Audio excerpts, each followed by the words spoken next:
Oh,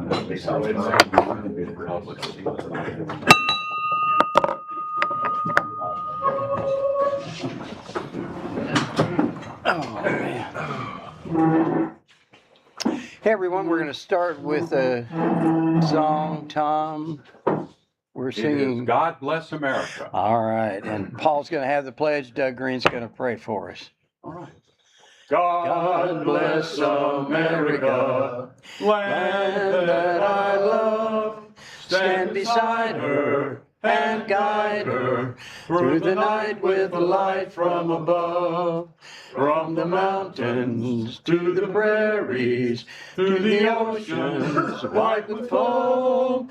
God bless America, my home, sweet home. God bless America, my home, sweet home. Face the flag. I pledge allegiance to the flag of the United States of America and to the republic for which it stands, one nation, under God, indivisible, with liberty and justice for all. Let's pray. Heavenly Father, thank you for bringing us together. Thank you for the opportunity to live in a country where we can meet as we do here. Thank you for the opportunity to have an impact on the lives of young people. We thank you for our public servants who put themselves out there representing us. We ask for blessing upon our food today and those that prepared it. Keep us in your service in Christ's name. Amen. Thank you, guys. So just a couple of announcements before we get started. Let's see, Katie, you've got an announcement on some judging for 4-H speeches. Hi, my name is Katie Campbell. I'm one of the 4-H agents here in Bradley County. Hannah Goodson is who you normally see, her pretty face. She has sent me here this week. She's actually out of town. So last week you got some of these blue papers to sign up for our public speaking competition to come honor us and be a judge. I have more of these if you need them, if you lost it or threw it away or so on and so forth. I have more for you if you'd like to come see me. If you brought one to turn in, I will take that from you as well. I really encourage you to at least give it a try to come judge these speeches. I swear to you, I learned more from these 4-H speeches than I did when I got my degree. A fun fact that I have learned so far, I've only listened to 2 classrooms of speeches. Did you know that a pigeon, right, the rat of birds, a pigeon, has a crystal in its brain that allows it to connect to the Earth's electromagnetic force, or some big word like that, to allow it to get home safely. So that's one fun fact I learned. Homing pigeons. They work hard. We'd love to have you come judge our speeches. Thanks, Katie. Yeah, and those dates on the top, the dates are correct, the days are wrong. Is that right, or did you fix it? She didn't fix it. We just crossed it out, but Okay. The number dates are correct. Okay. The actual day of the week is incorrect. All right, that's yeah. So it's a pleasure to listen to those kids give their speeches. They're just terrific. So if you guys get a chance to go to the judging, it's the Humanities Building at Cleveland State. It's usually there every year, so it's terrific. So one sidebar here. Last week we had Kevin Brooks announced his candidacy for city mayor and had a good article. Alan was here and took a good picture and wrote a really good article for the Banner. Kevin called me on Saturday and he said, "Have you seen your paper?" And I said, "I haven't got it yet." And he said, "Well, call me when you get it." And I said, "Okay." So I got it and read the article. I thought that's pretty good. And then I looked at the picture and it was a Rotary picture. I called Kevin and I said, he apologized. And I said, "What are you apologizing for? It's not it has nothing to do with you." So I sent Tim Sindred a text and I asked him, I said, "Is there any way you can revise that picture so that at least we've got, they've seen the article and it's okay, but we need to have the picture right," and it's not. And he said, no. So we're part of Rotary that week and we'll just have to deal with it, I guess. But Bruce Bradford is program chairman for this month and I would call on him, but he's not here. So, Mylan Blake, we're glad to have you as a guest. Glad you're here. And at this time, I'm going to turn it over to our county mayor, Gary Davis, and he's announced his candidacy a couple times, maybe. Once on Mix 104. I don't know how our line got special for that, but anyway, and then again, I think, but we're glad to have him here today, and let's give him a warm Kiwanis welcome.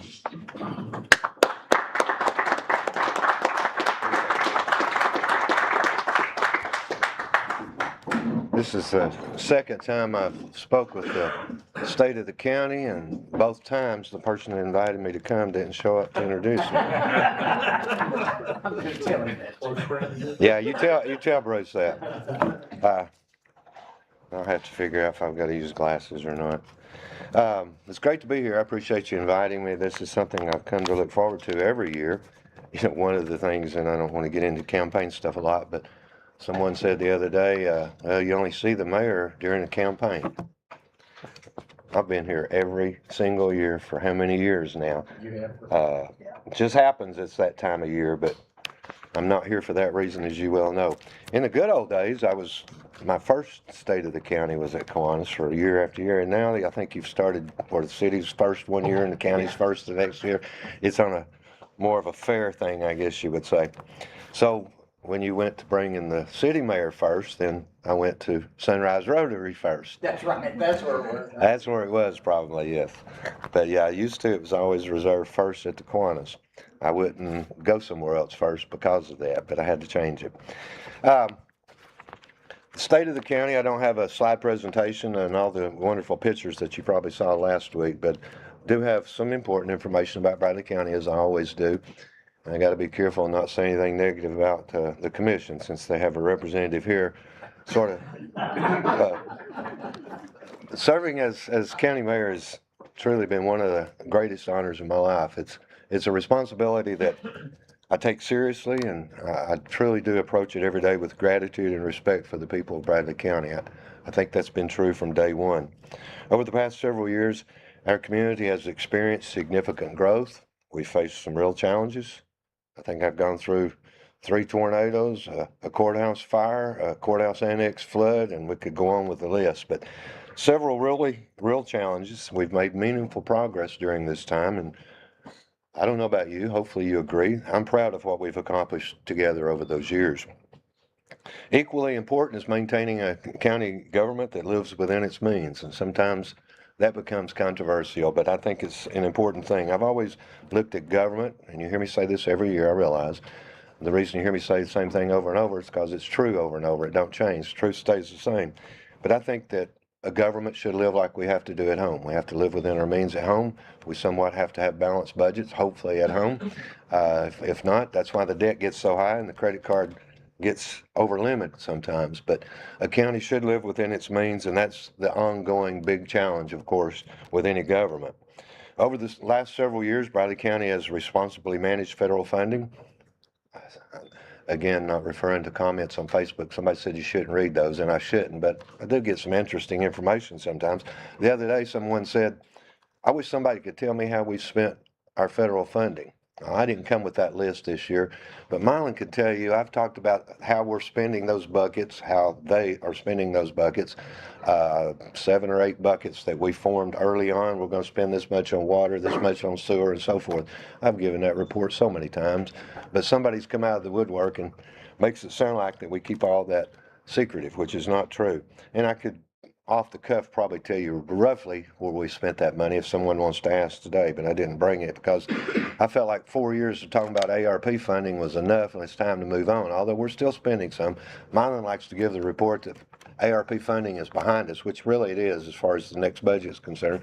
But in this budget year, we're still spending ARP funding. We're spending money for internet and a few little lingering water projects. So, but it was all spent wisely in our case. The comment I always make about ARP, it was money that came straight from the federal government, showed up in our checking account, I guess you would say, showed up in the trustee's office anyway. Wonderful. Best experience I've ever had with federal government. And the only thing Joe Biden ever did good, by the way. But what did it cause? he did this with every city and county in the entire country all at once. Trillions and trillions of dollars. And I told him whenever I was announcing how much that we'd received, I said, I almost don't want to take it. And they said, well, why would you turn down $21 million? I said, well, I'm not going to turn it down, but here's what it's going to do. It's going to cause inflation out the yang yang. And what did it do? Fire trucks doubled, ambulances doubled, and on and on and on. So we got a lot of money that we spent wisely, but the inflation factor, it was almost, it would have been probably as good if we had never gotten it. You know, if they hadn't have done it, is what I'm saying. We get money to buy a fire truck, but all of a sudden the fire truck costs, it went from $250,000 to $450,000, just like that. Same thing with ambulances. So, but we spent it wisely, even though some people are on Facebook saying we have outdated equipment. We've got so many new fire trucks, so many new ambulances, and many other pieces of equipment bought with ARP, in addition to funding that we do in the local budget. So we spent the money wisely. That is dwindling down now, and so now we've got to wean the departments off of it. We don't. I tell Steve all the time, Steve, we don't still have money for cop cars. It's gone away now. We're going to have to get back, and so the process this next budget will be getting through the budget without having the ARP funding available. Still a little bit of interest. We've spent it fairly slowly, kind of by design. Part of it we couldn't help, but part of it by design, because it was clearly said in the book that was that thick of how you could spend the money, that any interest money you make is yours to keep, to spend however you want to, which is why the state, in my opinion, has spent money so slowly. We have grants that have been waiting out there for 2 and 3 and 4 years, and they won't tell you this, but I will, that the state's sitting on it because they're making some good interest. They got billions of dollars. So the longer they sit on billions of dollars, look at what they're making in interest. We've not done that, but we have made quite a bit on interest during this time. And so there's another bucket added to the water and all those other buckets where we divide up to 21 million that's just for interest. And the good thing about that is we can spend it however the commission approves, and we don't even have to report it to the federal government, which is very, very complicated, by the way. But we've had no problem with it. It's worked well. I always want to talk about the audit, and I haven't even given the report on the audit. And it's funny, I hadn't been asked by any of the commissioners yet either. Mylan, you're slipping. But the audit always comes out right at the end of the calendar year. And I come to you and I give the audit report, and I always talk about findings and explain to you how, I don't call them, auditors call them findings. We have any CPAs in here today? Anyway, they call them findings. I change it and call them opportunities for improvement, because that's really what they are. They're always going to find some little thing to give you heck about, put it in the book as a finding. The news media reports it as a finding, and the public says, oh, heck, what's the county done wrong? They're opportunities for improvement, and that's how we treat it. We take them and we improve on the things that they bring to us. Every year there's a different opportunity for improvement. Well, this year, after all of these years, I get to finally say, and I'm going to say it 1,000,000 times, Mylan, when I do report, I'm going to say, oh, by the way, did I mention that we had no findings? We have no opportunities for improvement this year. That is amazing. I mean, it's amazing. I'm sure they're setting us up for several next year. That's okay. Next year's after the election. It doesn't matter. It does matter. I treat it the same every year, but it is great. No findings this year for the county's finance department. Just to be perfectly transparent, that's someone else's favorite word. There was one minor finding for another elected official. The chancellor's clerk and master had a small finding. So in the entire audit that's that thick, there was one small finding, but nothing for us, nothing for any of the other elected officials, which is unreal. And we'll talk more about that in just a minute of why that's unreal. They do give you points of interest to be looking at, kind of saying, hey, you need to be addressing this, or it could be a finding next year. So we've got plenty of those to be looking at, I could assure you, probably more than ever. I kind of thought at the time, well, they had no findings, but they gave us a lot of things to be looking at for next year. So we've got plenty of things to be doing and addressing to hopefully prevent any findings next year. But a couple of important things about any audit. This is boring stuff, but it's important stuff. I always bring to your attention, over time, increases or decreases in net position serve as a useful indicator of whether the financial position of the county is improving or deteriorating.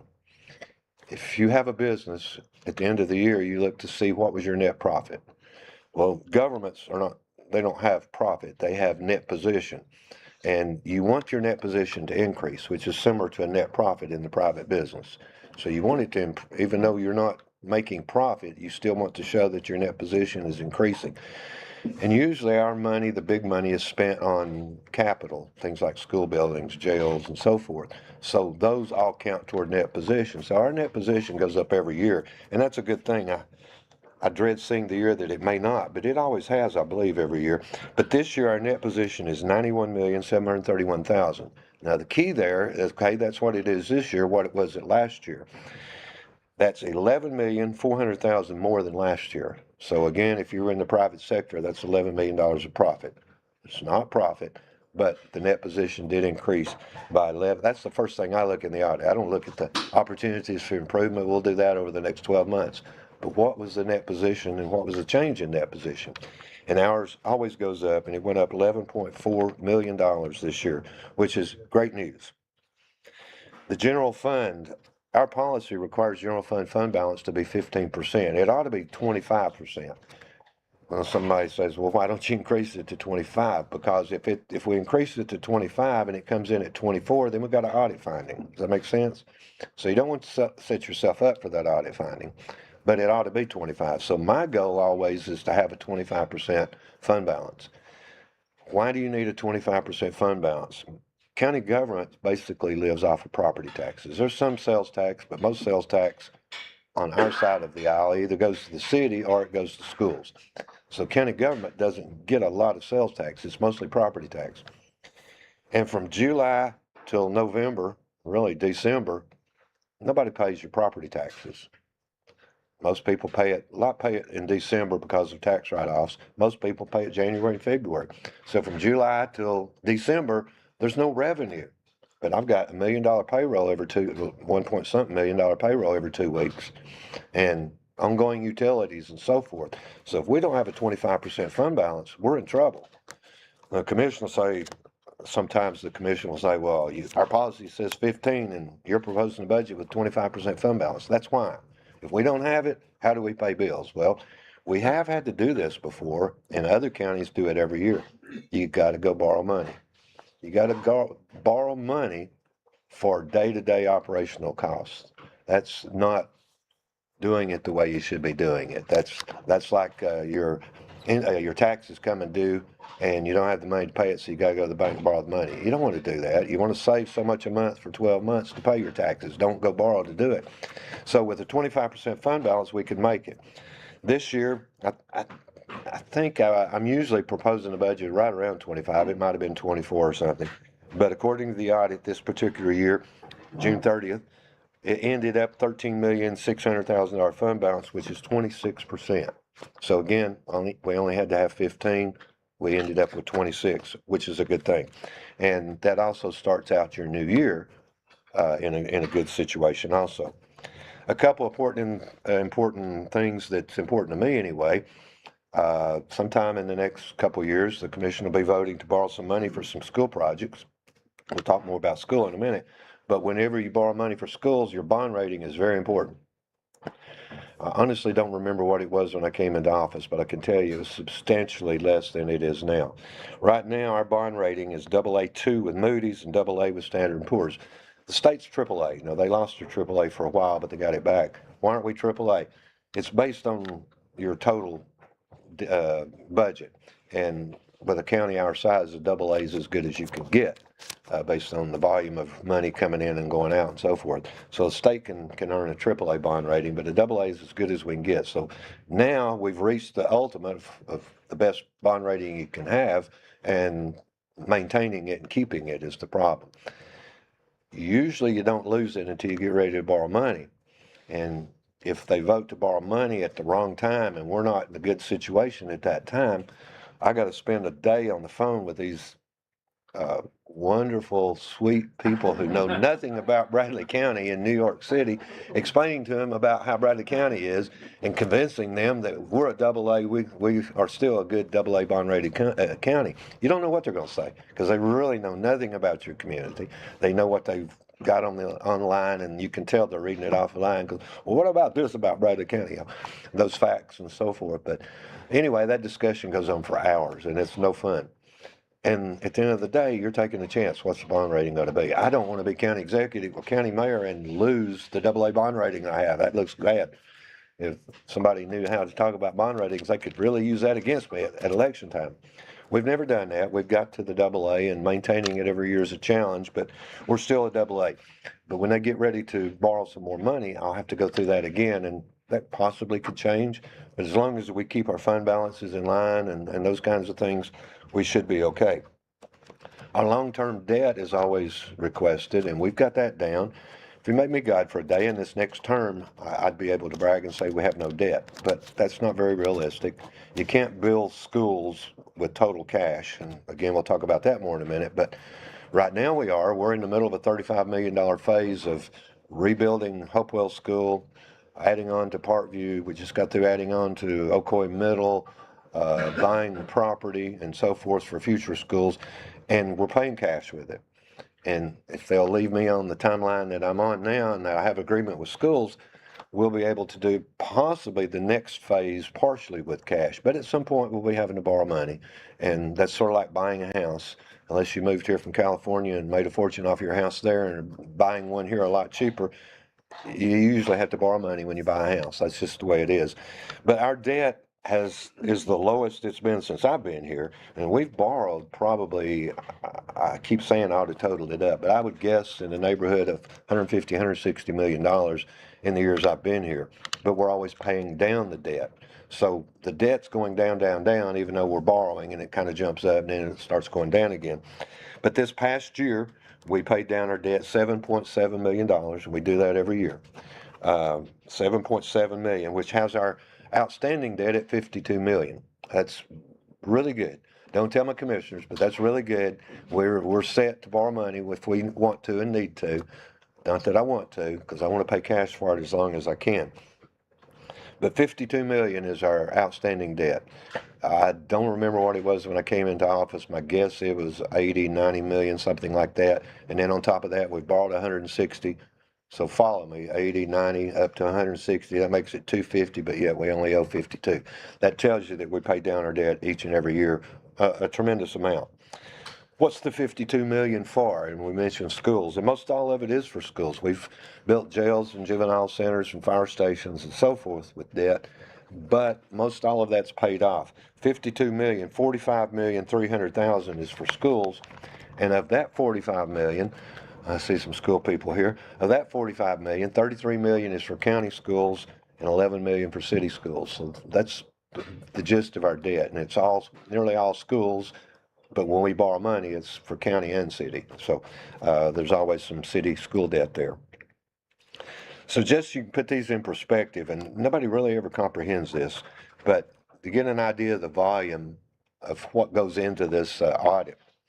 There's approximately 24,965 total general ledger transactions during that year. 24,000, almost 25,000, one employee. Approximately 14,288 invoices keyed and 7,025 warrants written. That's a part-time employee. And approximately 18,441 payroll checks written. That's one employee. We're not growing the size of county government. Should we have more? I don't know. We had a perfect audit. You tell me. We're doing a good job is my whole point. So to recap, there was 0 audit findings for the mayor's department. By the way, did I tell you we had no findings this year? Mylan is going to be cussing me because I'm going to say that so many times at some point. We had no findings, folks.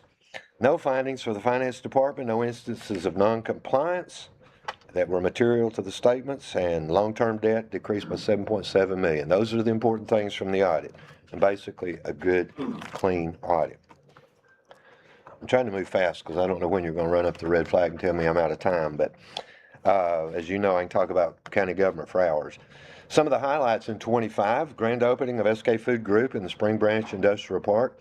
That's a $200 million facility, a 350,000 square foot facility, and about 800 jobs over the next 4 years. I think they have maybe 200 already. Pretty decent jobs. They have to wear coats and a lot of clothes because it's cold in there, but it's a very nice facility. A lot of jobs overtime, and the overtime's key because We don't want that many open jobs all at once.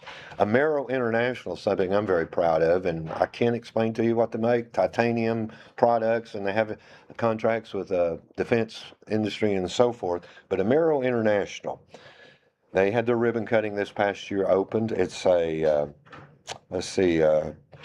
$55 million facility. They not only moved their facility here, but their headquarters here, all the way from Australia. And it was funny when we was working with them, because we're working with people in Australia wanting to come not only to the United States, but to Bradley County. It's pretty amazing. It's only a $55 million facility, but they already have plans to expand. And I think they will in the near future. And the biggest, about 100 jobs at this present time, I think they've got 50 or 60 already. They're really good paying jobs. When we're recruiting industry, keep in mind, it's not just about adding jobs. Our unemployment rate's not that bad. Gary can attest to this. There was a time when we recruited a couple of industries that it was a little more about jobs because the unemployment rate was a little not as good as now. But we're fairly picky. We want to be diversified. There's no company like Amero in Bradley County. There's no company like SK Foods. And you know they make food products for people like the coffee shop and others are made right here in Bradley County, and they're making millions of them a week. But we want to stay diversified. We want to be diversified, which we are, and we want to stay diversified, and we want it to be good paying jobs. And that's where we've been fortunate. People don't realize it. It's not just about bringing jobs to our community. It's about bringing good jobs to our community. A quick story there. Early on, that was my goal, and used to work with this guy here, and we worked for 4 years to get Walker. A very diversified company, very good paying jobs. My generation and older, when they would have kids, and in my generation, they would go off to school, whether it be UT, Vanderbilt, wherever, and they never came back. Why is that? They ended up in Atlanta, Nashville, and places like that because there wasn't good paying jobs here. I'm not knocking the stove industry. Magic Chef and those places were great, but they didn't go off and get a college education and come back to work at Magic Chef as a rule. They went other places. A lot of my friends never came back to Bradley County. My goal when I first got elected, I want to do everything I can to bring good paying jobs to Bradley County so that our kids don't have to do that. They can. And now with the Pie Center and all, you don't even have to go to college for some good paying jobs in Bradley County. That's another subject to talk about. But even if you want to go off to college, you can come back. You go 2 years to Chat State, to the Walker Institute, get a job at Walker, very good paying jobs. You only got 2 years of education, no education debt, and you're still living and working in Cleveland and Bradley County. That's been my goal, is to provide those kind of jobs. I don't know if Gary ever heard me say that or not, but that's why I was always so much for this. And we worked for a long time, got turned down the first time with Walker, didn't we? And they came back, and Gary said, they won't talk to us again. I said, wow, we wasted 2 years the last time. But long story short, they built a $2.5 billion facility here in our community, and they provide 600 roughly good paying jobs right here in our community. A couple of others, Lindy, they opened this past year. That's a $70 million investment, creating a lot of high quality jobs. Something you may not realize is here now. You know, we have Peyton's, which is the distributor for Kroger. We don't have a Kroger, but we have the distributorship for it. Now we have the distributor for Kroger Pharmaceuticals. We didn't have a pharmaceutical company in our town, in our county either. So again, staying diversified and very good paying jobs. That was a $35 million investment, 140 good jobs, and in an existing building. We always try, when we can, to fill existing buildings, and they're in a building that used to be part of Duracell, I guess, over there. But since 2020, people say, well, you talk about Walker, what have you done for me today, not yesterday? Since 2020, just in the last 5 years, more than $800 million in investments, industrial investments, right here in Bradley County. $4.7 billion since the Walker announcement in Bradley County. Good paying jobs and lots of investment in our community. However, small business remains the backbone of our community. A lot of people say, it seems like you forget small business. You don't pay enough attention to small business. The way we look at it, we recruit industry, we bring good paying jobs. If you want to start a small business, guess where you're going to get your customers? From those good paying jobs that we brought to the community. Does that make sense? So we are thinking of small business, but you just don't always see those in the headlines. Broadband is now an essential infrastructure. I think everyone will agree. And with the ARP money, we invested millions of dollars in broadband expansion. It remains a core goal of ours. Partnerships have already extended service to thousands of rural homes. Now, I'm happy about what Cleveland Utilities is doing. That's providing you a choice for broadband. But in my opinion, more importantly than that, the people of Bradley County that don't have access to broadband, they need it. Their kids deserve broadband to do their schoolwork as much as anyone else.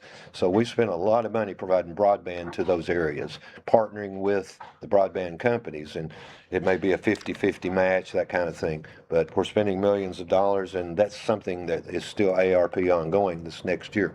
Hopefully it'll be getting finished by roughly the end of this budget year. The TDOT completion of Highway 60, that was a great thing. I quickly mentioned that. I've reported before on it. The state 25 years ago asked us to prioritize road projects. Road projects like that are done by states. They're not done by cities or counties. Even though I've got someone saying now that if elected, he'll fix all of our traffic problems. That's not possible. I can't fix your traffic problems. But working with the states, you can get some major improvements. We got Dalton Pike done, number one priority. Now we've gotten Georgetown Road done, number 2 priority. And number 3 priority, that's an interesting story. They've been working on that number 3 priority, which is Highway 11 North. If you remember, they stopped at the city limits, acting like that the cars just dissipated at that time. And I said, why are you stopping? You need to go on to Charleston. They said, we'll come back and do phase 2. Well, that was our 3rd priority. 1's done, 2's done. They've spent the last 25 years surveying and doing environmental studies and doing drawings. I saw drawings 25 years ago on North Lee Highway all the way to Charleston. They were ready for right-of-way acquisition, and all of a sudden it wasn't in the state's long-range plan. All I can say now is I look forward to a new governor, and hopefully he'll once again see the importance of finishing that road, because there's no hope for the next year with this one. Groundbreaking was held for the new county fire headquarters on Menace Road. Hopefully that'll be finished sometime in 26. And we'll continue investing in fire, EMS, and law enforcement. Our first responders' pay and staffing. We all know there's challenges there. They're not as simple as some people try to make them sound, but there are challenges. Although I will say this, a lot of the people that are talking about that subject compare counties to cities, and you won't find a county anywhere around here that even has a county fire department.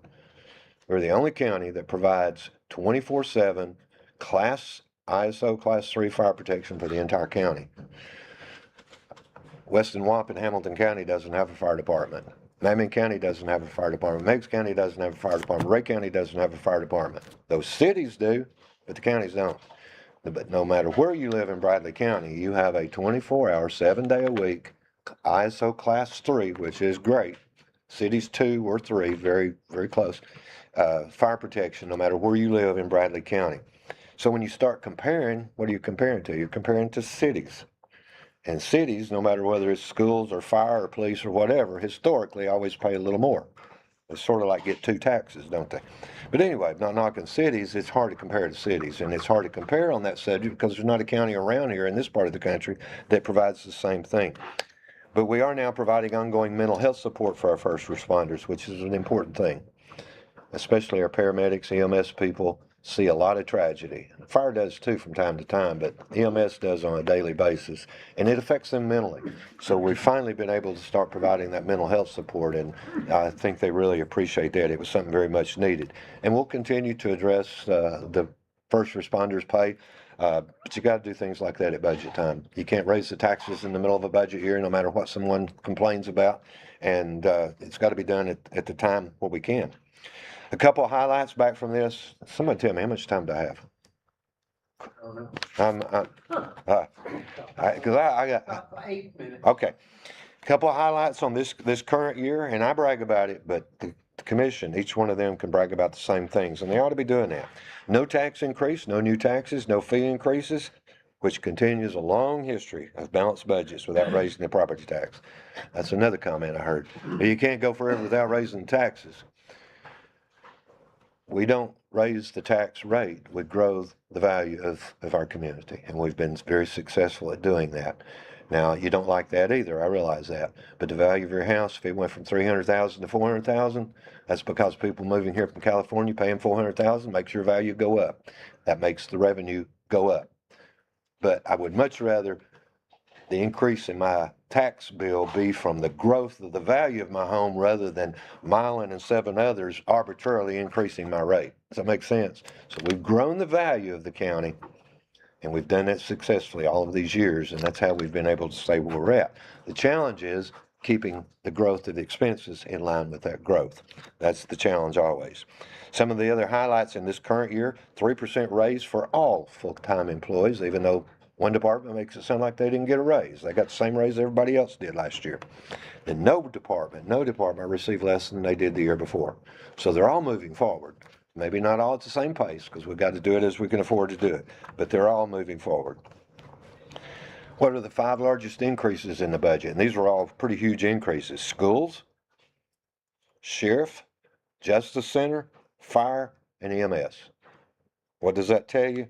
A priority for Bradley County is education and public safety. That's our top priorities. A lot of people ask that, what's your top priorities? Look at our budget. Our top priorities are the ones that increase the most: education and first responders. Cities have certain responsibilities, states have certain responsibilities, and education is state's #1 responsibility. It's always been our #1, but on the local level, our #1 responsibility is first responders. And when you have that heart attack or that wreck or that fire or whatever, we have a very good fire department, we have very good ambulance service, we have very good law enforcement, we have a very expensive jail. I guess that means it's very good also. But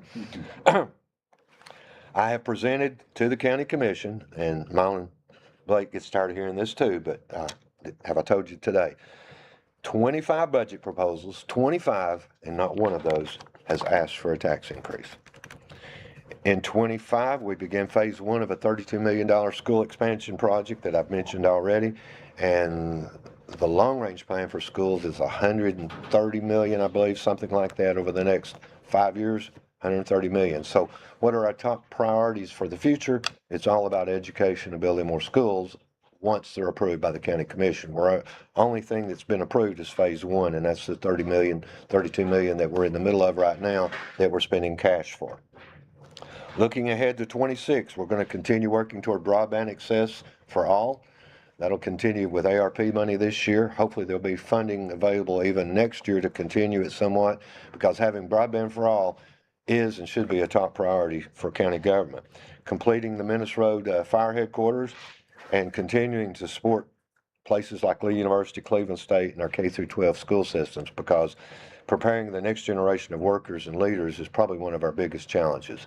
Having a prepared workforce. As we recruit these jobs in, we've got to have a prepared workforce, and that's where the PI Center is really helping tremendously. Keep working together, city, county, business, and education, nonprofits, and faith to make Bradley County an even better place to live. Now, get political for just a minute, and I know I've been a Kiwanian for 30 years. You don't like political events, and I'm not going to make it a political event, but I'm not going to leave here without talking politics a little bit.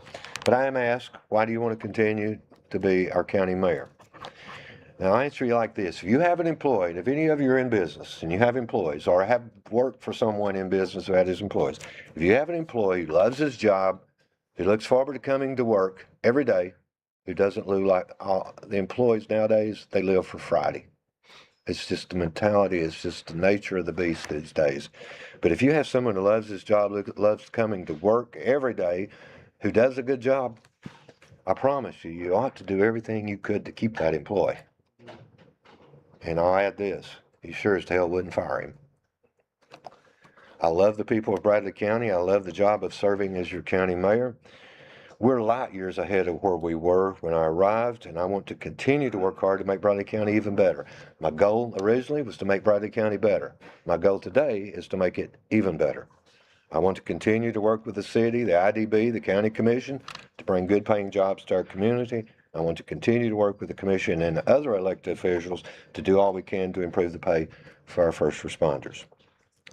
So yes, I'm asking you for 4 more years.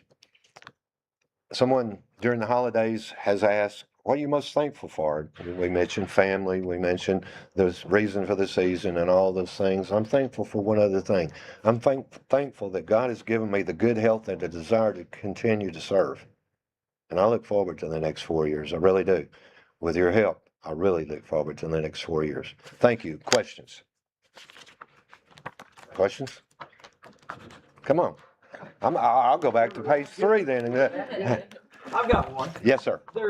I've heard talk, you said that the property taxes were the number one, that's where you get your revenue from mostly. Yes. But I've heard talk now, some states that want to eliminate property taxes. Where do they get the money then? I know Florida's talking about it, but who was it talking about Florida? They got so many other things, maybe they're gonna live. I don't know. Tennessee, in my opinion, couldn't do that. They would have to do a lot of changes because counties, not just Bradley, counties are dependent on property taxes. That's how they're funded. States funded with sales tax. Some states have the income tax, but in Tennessee, it's sales tax, and county governments, it's property tax. Cities, it's property tax and sales tax, if that makes sense. But yeah, without property tax, they would have to do something. I don't know what, but I haven't heard it mentioned in Tennessee. It's other states talking about that. So we'd all love to get rid of property taxes. We all know that, but it'd have to be replaced with something because that is what funds. I mean, we get a lot of state revenue, don't get me wrong, but it's usually tied to something and has requirements and so forth. Property tax is where the gist of it comes from. Other questions, please? Yes, sir. About how many residences are being built? There's a lot of houses being built. How many actually permits have we issued and how many houses? I didn't check that. I noticed Kevin talked about permits issued. I didn't check to see, but there's a lot of growth. Of course, most of the houses you see, if someone needs to do a development and put in a subdivision, they have to be annexed in order to get sewer. So they go request to be annexed, so they end up being in the city, and I wouldn't even see those numbers. That would come through him. And that's one reason his number is growing so big, because most developments out there, I notice there's another one on Michigan Avenue now. He just finished a big development, and he's asking for a phase 2 annexation so he can go forward with the next phase of that development because he needs sewer. It's not that they love city more than us, it's just they need sewer to do these developments. So most of them end up being in the city. It's hard to do a development outside the city because of that. So I don't know the answer to your question, I'm sorry. See, I'm also a guy who'll tell you I don't know, but anyway. Questions, please. Yes, sir, You've navigated a lot of changes over the years. You've been in office for many, many years. but not long enough. There's a lot of county commissioners that are going to be changing Uh-huh. this next election and so forth. We tried to get one in the third, but he decided to stay with us. What do you think about those changes? What challenges does that present? Well, you know, I could talk about the commission for a long time. I've had several commissions, and I call a commission a 4-year term. They're all different. And the bad thing about starting a new term with a commission is you got to learn, because they're all different. They really are. Usually there's about that many of a change. So when I went on the commission, there was 6 new ones. Right now we got 7 when he came in. There was 6 when I went on. Right now there's 5 retiring, and you know, somebody could get beat, so we'll assume there's 6. That's about what, 40%. So there's always some changes, but I've never had a commission that didn't change somewhat. But you just got, from my perspective, I got to learn the personalities and figure out, you know, this commission, I'll say it's not because Marlon's sitting there. This commission, as far as being nice to me, treating me with respect, and those kinds of things, have been the best one I've worked with. There are challenges with them in other ways that I won't talk about, but they're not a problem. I've had commissions that just gave me hell. But for reasons at that time, and that's okay. So I don't get happy when I see changes coming, because you got to start all over. You take them to orientation for 3 days in Nashville, you spend some time with them, you get to know them, maybe you knew them before they got elected, but I've seen so many get elected and then they're entirely different than they were before they got elected too. That happens a lot. So you can't base it on what you knew before. I've got one on there now, he doesn't bother me, but I knew him beforehand, we were good friends, and he's been nothing on the commission like I knew him to be before. But it's challenges for me, not necessarily for county government though, I don't think. Now, what's really scary, and I'm not saying this because of the election, if you had a new county mayor and a majority of the commission new, that could really be scary, because something's got to hold that together, and you don't have a majority of new ones on there. I mean, the majority on there is new, and then this position is new. That could really be a challenge, especially that first budget's gonna be set for you, so you're okay that first year budget-wise, but when you go into that second year, but it's a shame they're all up the same time. See, the city's staggered, and that's how it should be. The city, you're not gonna change the entire city council in one election. It's just not possible. It's half of them this time and half of them 2 years from now. But with the county, and not just county commission, but every elected official in Bradley County is up at the same time, except the assessor. It shouldn't be that way, but that's how state law has it set up. Quick thing on that, we're an entity of state, so we can only do what the state gives us permission to do, and we're set up like state sets us up. Cities are all different. They create themselves the way they want to be, get it approved by the state, and that's why every city is different. People want to compare cities and counties and want to compare cities and cities are all different. They only take on the responsibilities that they want to take on. They don't have a landfill, for example. We have to do a landfill. We have to have a jail. We have to, on and on, things like that we have to per state law. The cities don't have jails. They used to have, but they quit. They used to have a landfill, but they quit. We have to do those things. So they're very, very different. And the challenge is working with the city on all those things. And I hadn't mentioned that, but we have a great working relationship. I worked well with Tom for many, many years. He was always full of it, but he was great to work with. Now I've got another one that's full of it, but he's great to work with.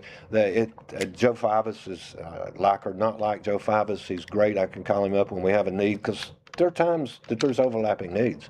But I have absolutely no problem with working with the city. Sometimes councils and commissions are at odds. You got to understand different agendas. And I don't mean personal agendas, but counties have things they've got to do, and this may be their top agenda. It's the cities, we didn't participate in the airport, for example. Bradley County had no interest in doing that. The city was all about doing that. Not that we were against it. We did change the zoning so it could happen, but we didn't participate. And so sometimes we do it, all of the industrial parks we do jointly, and there's a list a mile long of things we do jointly. We work well together, we really do. And one other thing, and I'm probably used up that remaining time, something you don't realize, and I'll say this on behalf of all of them, a lot of them are retiring this year. You have the best group of elected officials in Bradley County that I've ever worked with. The commission is one, but I'm talking about all the elected officials. It's not always been true. I've been in court for millions of dollars with elected officials before. But right now, whether it be the road superintendent, the sheriff, the trustee, the circuit court clerk, the county clerk, the assessor of property, what did I miss?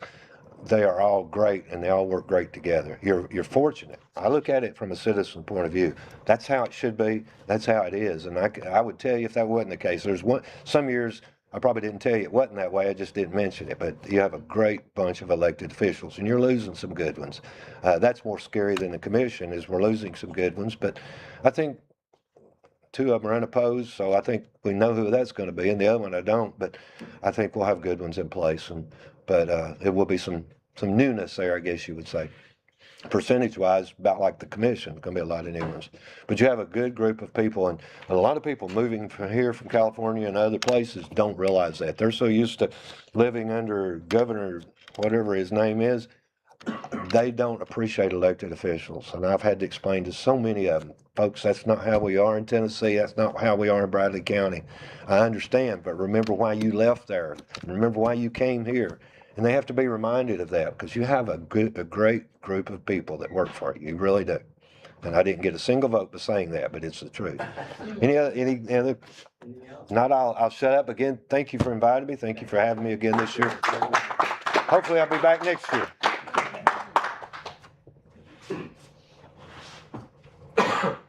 Good stuff.